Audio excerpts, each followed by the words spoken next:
Bismillahirrahmanirrahim. Assalamualaikum warahmatullahi wabarakatuh. Baiklah, saya Nurhalizah. Di sini saya akan menyampaikan materi qiraah atau kesimpulan dari qiraah dari setiap kelompok. Yang pertama dimulai dengan kelompok 1. Adapun kesimpulannya adalah as-sholatu wajibatun likulli muslimin balighun aqilun tahirun man tarakaha wajaba qada'uha wa tu'allimu lil atfali hatta ya'tadu 'alaiha, yang artinya salat adalah ibadah wajib bagi setiap muslim yang memenuhi syarat, yaitu baligh, berakal, suci. Apabila ditinggalkan, maka wajib mengganti atau mengqadha salat tersebut. Dan sholat harus ditanamkan sejak dini kepada anak kecil agar terbiasa untuk melaksanakannya. Dari ini kelompok 1, dan kelompok 2 adalah as-sholatu fi syari'atil islamiyyati hiya aqwalun wa af'alun makhsusatun tuftahu bit takbiri wa tukhtatamu bit taslimi ma'a syuruti makhsusatin wassalatul mafruḍah khamsu shalawatin fa idza dakhala waqtaha fa'addiha fi awwalil waqti wa la tu'akhiruha, yang artinya salat di dalam agama Islam menurut syariat adalah ucapan dan perbuatan yang dimulai dengan takbir dan diakhiri dengan salam serta dengan syarat-syarat tertentu. Salat itu ada 5 waktu. Apabila telah memasuki waktunya, maka laksanakanlah pada awal waktu, jangan menunda-menunda sholat. Dari kelompok 3, al-adhanu wal iqamatu huma nida'u linnasi liiqamatis sholah li'annahuma alamatu ala dukhuli waqtis sholah wa yustahabbul adhan aidan fi ghairi awqatis sholati kama fi udhunil mahmumi wal madhushi wal masru'i wa indal hariki wa inda zuhuri syayatin awil jinni, yang artinya azan dan iqamah merupakan panggilan kepada manusia agar melaksanakan sholat, karena azan dan iqamah merupakan penanda telah masuknya waktu sholat. Dan azan juga disunnahkan untuk dikumandangkan selain pada waktu sholat, seperti di telinga orang yang sedih atau bingung, orang yang kerasukan, saat kebakaran, dan saat muncul setan atau jin. Dari kelompok 4, kesimpulannya adalah al-khulasah huwa annahu yajibu alaina ihtiramul muallim li'annana bifadlihi nahsulu ala ilmin aw ma'rifatin jadidatin wa bihtiramihi nanalul barakah fil ilmi wal hayati, yang artinya kesimpulannya adalah kita harus menghormati guru, karena berkat guru kita bisa mendapat ilmu atau pengetahuan baru. Dan dengan menghormati guru, kita juga bisa mendapatkan keberkahannya, baik dalam ilmu ataupun kehidupan. Dari kelompok 5, al-khulasah huwa anna sholatal mafruḍah khamsun az-zuhru wal asru wal maghribu wal isya'u was subhu wa amma syurutu wujibis sholati thalatha. Awalan al-islamu, thaniyan al-bulughu, thalithan al-aqlu. Wa fid dinil islami yunsa'u bi ta'limis sholati lil atfalis sighari fa idza balaghu aw wasalu ila sinnil 'ashirati sanawatin fayajuzu darbuhum idza tarakus sholata, yang artinya kesimpulannya adalah sholat fardu itu ada 5, yaitu zuhur, asar, maghrib, isya, dan subuh. Adapun syarat wajib dalam sholat fardu ada 3. Yang pertama Islam, yang kedua baligh, yang ketiga berakal. Dan di dalam agama Islam dianjurkan untuk mengajarkan tentang sholat kepada anak kecil, sehingga apabila mereka mencapai umur 10 tahun atau telah mencapai masa balighnya, maka mereka boleh dipukul apabila tidak mengerjakan sholat. Baiklah, saya akan melanjutkan ke materi qawaid yang diawali dari kelompok 1. Kesimpulan dari kelompok 1. I'rab adalah perubahan harokat atau tanda di akhir kata isim atau fi'il karena perbedaan kedudukan kata atau kalimat. I'rab terbagi menjadi dua.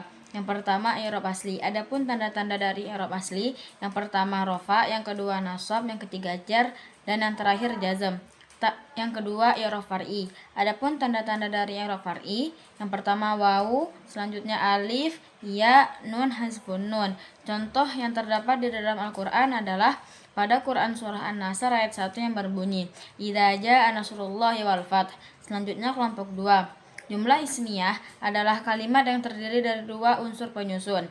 Yang pertama ada mubtada, yang kedua ada khabar. Adapun syarat mubtada, yang pertama berupa isim kata benda, yang kedua hukum i'rabnya marfu, yang ketiga umumnya berupa ma'rifah, yang keempat terbebas dari amil lafzi, yang kelima umumnya berada di awal kalimat.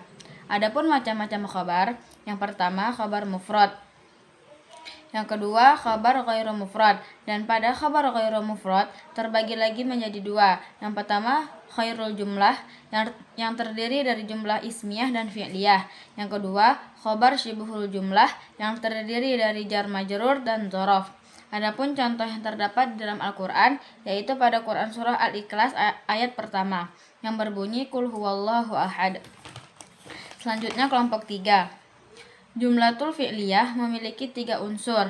Yang pertama ada fi'il atau kata kerja, yang kedua ada fa'il atau pelaku, yang ketiga ada maf'ulun bih atau objek.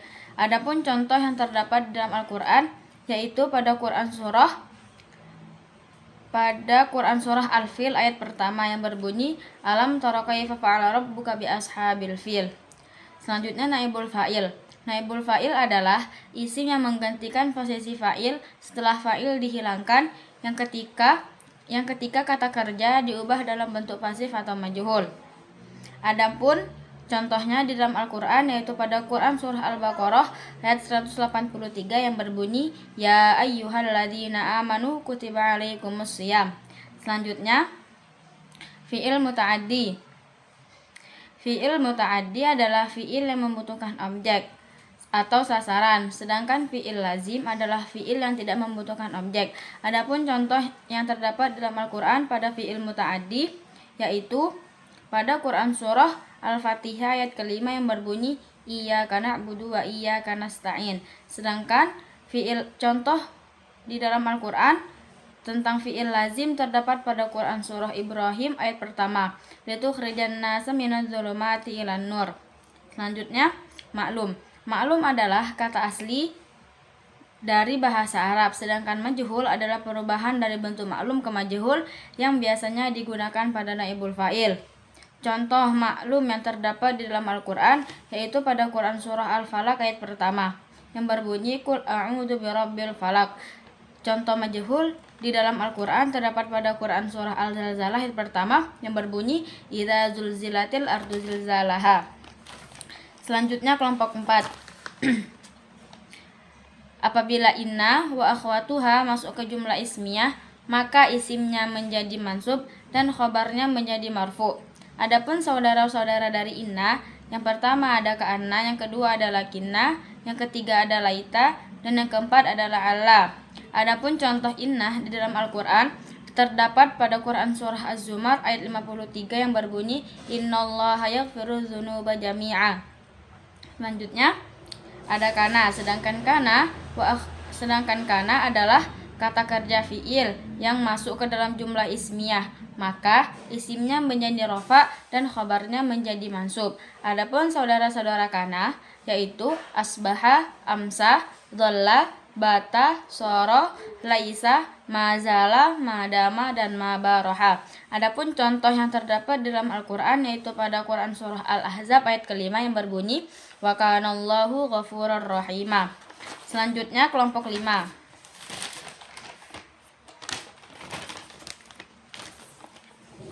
Na'at adalah isim atau jumlah yang datang untuk menjelaskan sifat dan isim sebelumnya. Na'at dibagi menjadi dua. Yang pertama berupa isim, seperti hakiki dan sababi. Yang kedua berupa jumlah, seperti jumlah fi'liyah dan jumlah ismiyah.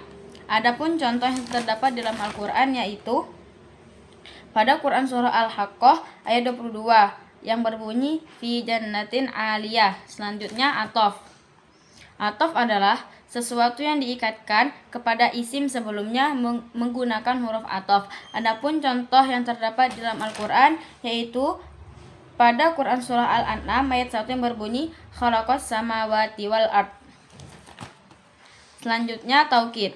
Taukid memiliki arti yaitu penekanan. Adapun macam-macam taukid, yang pertama taukid lafzi, yaitu penekanan dengan mengulang lafal yang sama. Yang kedua maknawi, yaitu penekanan dengan menggunakan salah satu dari 5 lafal seperti kulla, al-ainu, an-nafsu, ajma'u, kilta, dan kila. Adapun contoh yang terdapat dalam Al-Quran yaitu pada Quran Surah Al-Hijr ayat 30 yang berbunyi fasajadal malaikatu kulluhum ajma'un. Selanjutnya badal. Badal artinya pengganti. Adapun macam-macam badal, yang pertama badal ghalati, yang kedua badal istimal, yang ketiga badal ba'di minal kulli, dan yang keempat badal kulli minal kulli. Adapun contoh yang terdapat dalam Al-Quran yaitu pada Quran Surah Al-Fatihah ayat 6 sampai ayat 7 yang berbunyi ihdinas siratal mustaqim siratal ladzina an'amta 'alaihim ghairil maghdubi 'alaihim waladdallin.